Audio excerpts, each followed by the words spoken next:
जय श्री राम जी, जय श्री राम, जय श्री राम। हमारी आदिकाल षष्ठी उत्पत्ति से ही आज तक आचार्य, विद्वान, ऋषि मुनियों, महात्माओं का परमार्थिक योगदान हर संसार के मानव और मनुष्य मात्र के लिए रहा है और आज भी संसार में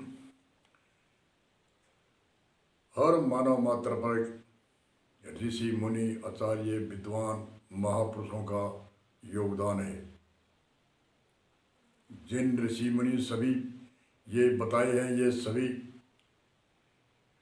परमार्थ के लिए, दूसरे की भलाई के लिए ऋषि मुनियों ने अपने त्याग तपस्या से विद्याधन करने के लिए, खोज करने के लिए और खोज करके संसार में हर मानव मात्र के हित के लिए बहुत परिश्रम मेहनत करी है। वेदों के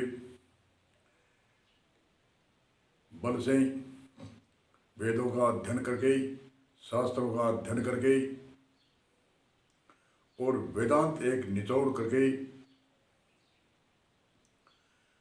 हर मानव मात्र के लिए, इस लोक जीविका के लिए और परलोक सुधारने के लिए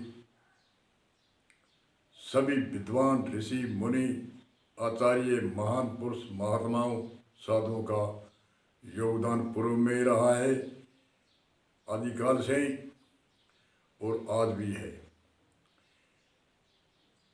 आज से हजारों वर्ष पहले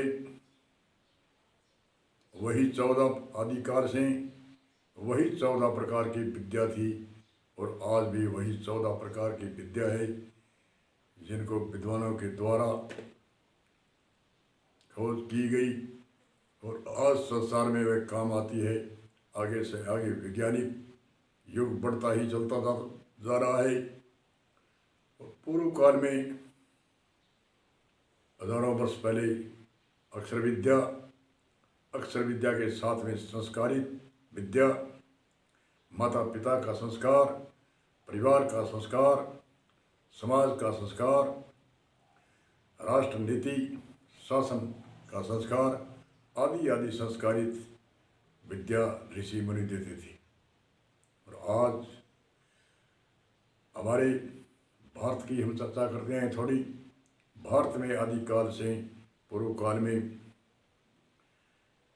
विद्या हजारों वर्ष से की पहले की जो दस्तावेज देखे, इतिहास देखे, उनकी तुलना में अब विद्या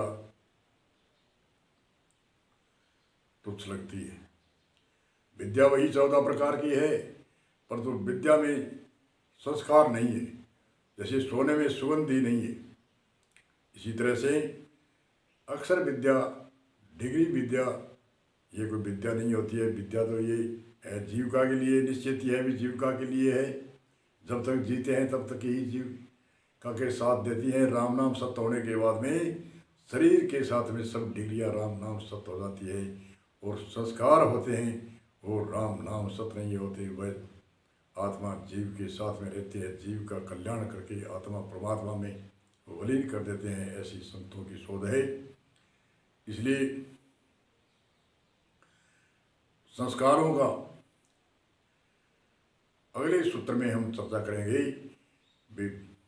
संस्कार माता पिता के साथ में कैसा संस्कार होना चाहिए, परिवार के साथ में कैसा संस्कार होना चाहिए, बड़ों के साथ में कैसा संस्कार होना चाहिए, माता पिता से प्रणाम करने से क्या होता है, बड़ों को प्रणाम करने से क्या होता है। माता पिता के प्रणाम करने से यश बढ़ती है, बड़ों को प्रणाम करने से यश बढ़ती है, कीर्ति बढ़ती है, धन बढ़ता है, विद्या बढ़ती है, बल बढ़ता है, आदि आदि अनेक हमारे जीवन जीने की एक कला आती है और मानसिकता निवृत्त होती है। चित्त की वृत्तियाँ जो बिखरी हुई वृत्ति है वो निवृत्त होती है, एकाग्र होती है और मन की मानसिकता मिलती है, बुद्धि का बोध होता है और शरीर का विकास होता है, शरीर का निरोग रहता है। इसलिए संस्कार से जो माता पिता को प्रणाम करते हैं, बड़ों को प्रणाम करते हैं और बड़ों की शक्ति, पहले कहते थे आधा बल उसी का आ जाता था।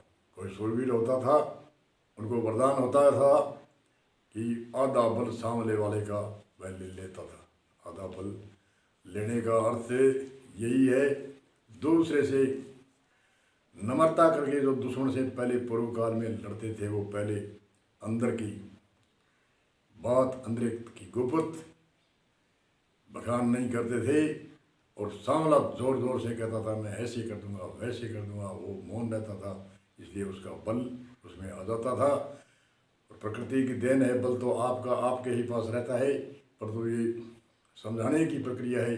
इसलिए दूसरों बड़ों को प्रणाम करने से यश बढ़ता है, कीर्ति बढ़ती है, धन बढ़ती है, विद्या बढ़ता है और अपने मन की मानसिकता जो कमज़ोर है उनमें मनोबल होता है और आत्म बल आता है। जो आत्म बल है ये एक शक्ति है। इसलिए आत्म बल, आत्मनिर्भर होकर के जो विद्या पढ़ेगा वो विद्या संस्कार के साथ में पढ़ेगा तो उसमें दम होगा। तो सीधी अक्सर विद्या रटी डटाई विद्या है, वो इतनी काम की नहीं जितनी संस्कारित विद्या है। और इस सूत्र को यहीं विराम देते हैं, आगे संस्कार के बारे में चर्चा करेंगे। बोलो जय सिया राम जी, जय सिया राम जी, जय